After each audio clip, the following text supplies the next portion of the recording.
Welcome back, friends. So this is 2 layers so far.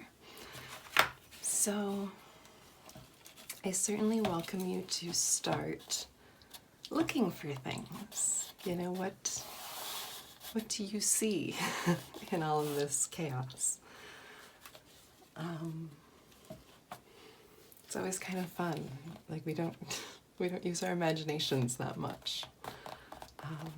But it's a joyful thing to do, so I invite you to just kind of see, what do you see? This a little bit looks like a snake to me, like this is the head and then the coils.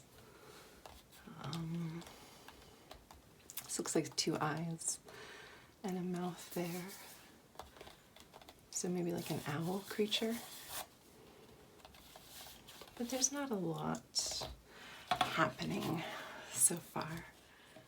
I always recommend waiting until after the 3rd layer, so what we're about to do, before you really concern yourself with where the painting is going.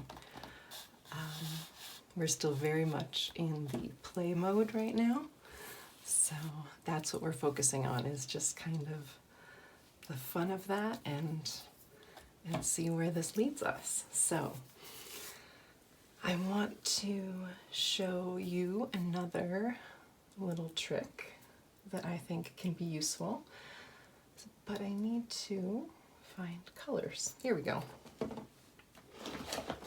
So we'll go with this. I want a contrasting color, so this is very bright. So I'm going with something then you can see that is much darker. And it's a fairly thick bodied paint. And I'm not pushing down as hard as I possibly can. I'm just kind of gently spreading it out. And I'm not pushing down as hard as I could for a reason. And we'll show you that too. So I've got this here, and then over here I'm pushing down, and you can see when I actually really push down, it pushes down so hard that it moves the paint out of the way. So if you're really pushing down, you'll find it actually doesn't cover as thickly as you might want it to. So that's why just kind of spreading it gently can be really effective. All right, so I have this, which is just a marker that doesn't work anymore, clearly, but it didn't work before I did this to it. So what you can do is you can use this end and you can draw into the paint, but when you do this, you'll want to have something nearby to wipe off the excess, because otherwise it will just glob up, kind of collect on the sides, and you won't get very clean lines. Again, that can be totally fine. That can, see, look at this. You can also just keep going and let it collect. Like, if you're concerned about getting it really delicate, then, you know, make sure you clean it off. But if you're willing to just, you know, risk the little buildups, do that too, whatever works for you. But you can see this is one way to make interesting textures and marks. And then we can also let this dry and go over it with some other paint, and I'll show you probably in another video that comes after this. You know, another way we can play with this after it's dry. Then I'm just going to smooth this out on the other side here.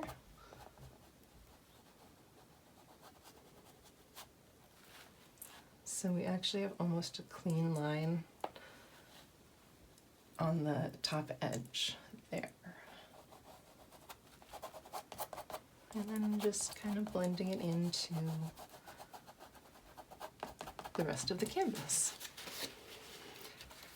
All right, so another thing we can do, we have this big, thick area here, and we can add some water.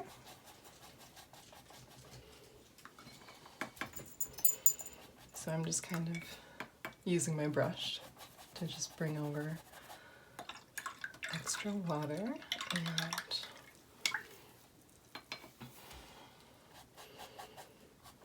you can also use a spray bottle if you wanted.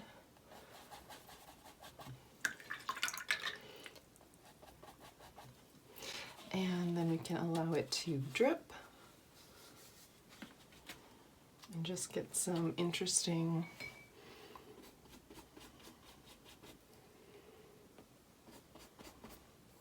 maybe just one line.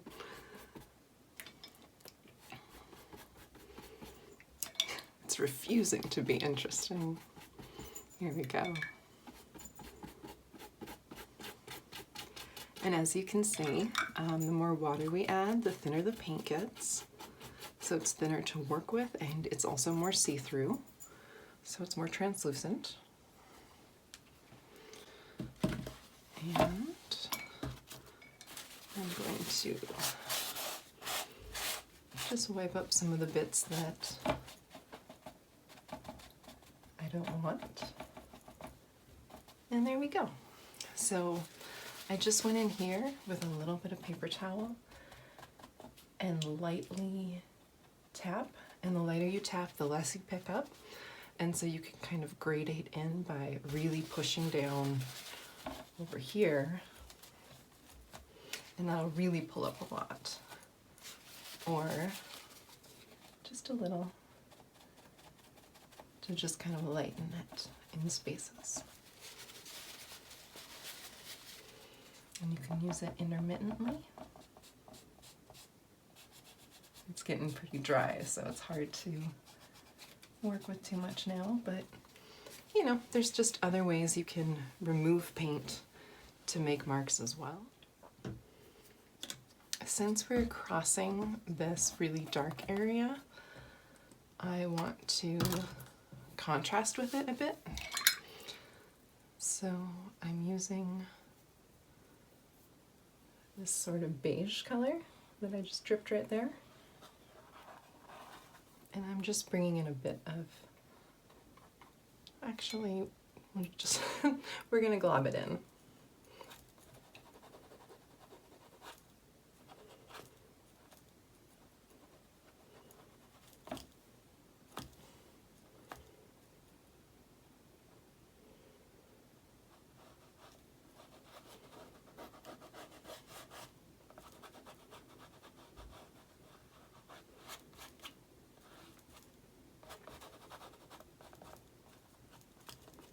I really don't mind just kind of getting in there with my finger.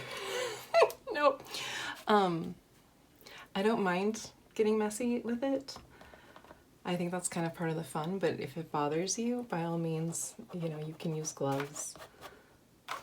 Oh, if that works better for you. So I don't want the, you know, messiness to deter you.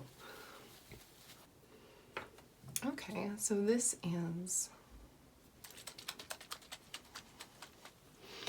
Higgins, and it's a brown.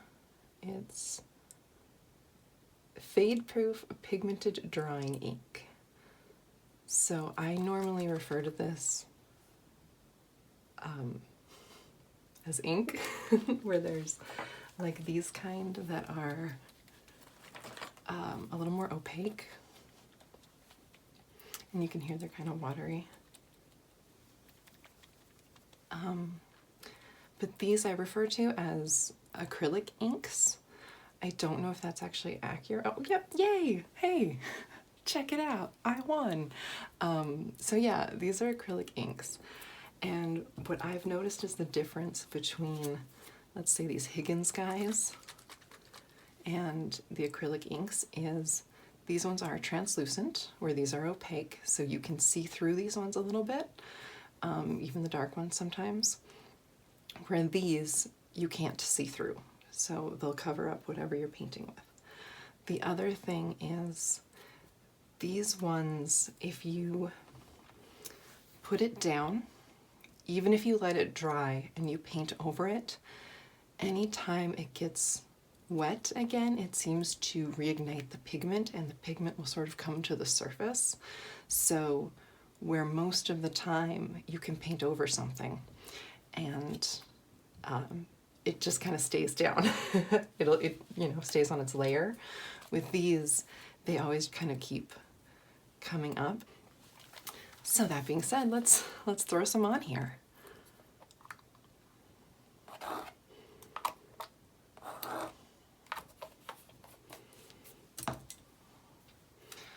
So this is very liquidy.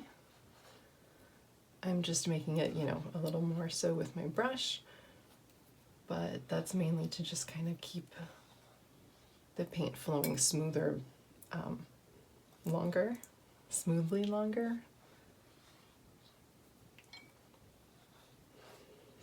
And here's the thing, if you just make lines out of something, look, now you have a tree, or roots, or veins, or I don't know, cell structure, or zebra stripes, who knows? You just can't be afraid to make a mistake. It's fun to just kind of embrace the simple, almost meditative process of painting, where it's honestly just enjoyable. I love the sound.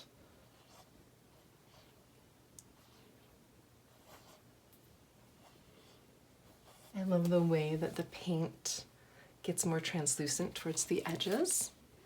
And if you tilt the canvas, you can see sometimes it'll still follow those little lines.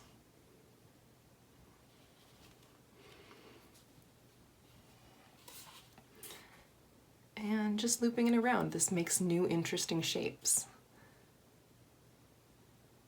It almost looks kind of like a lung, maybe, or like a butterfly wing.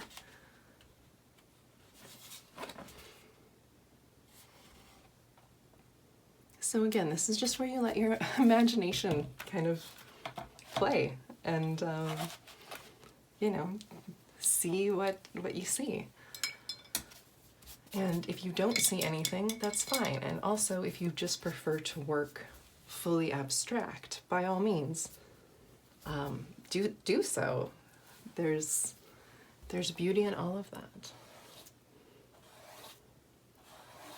So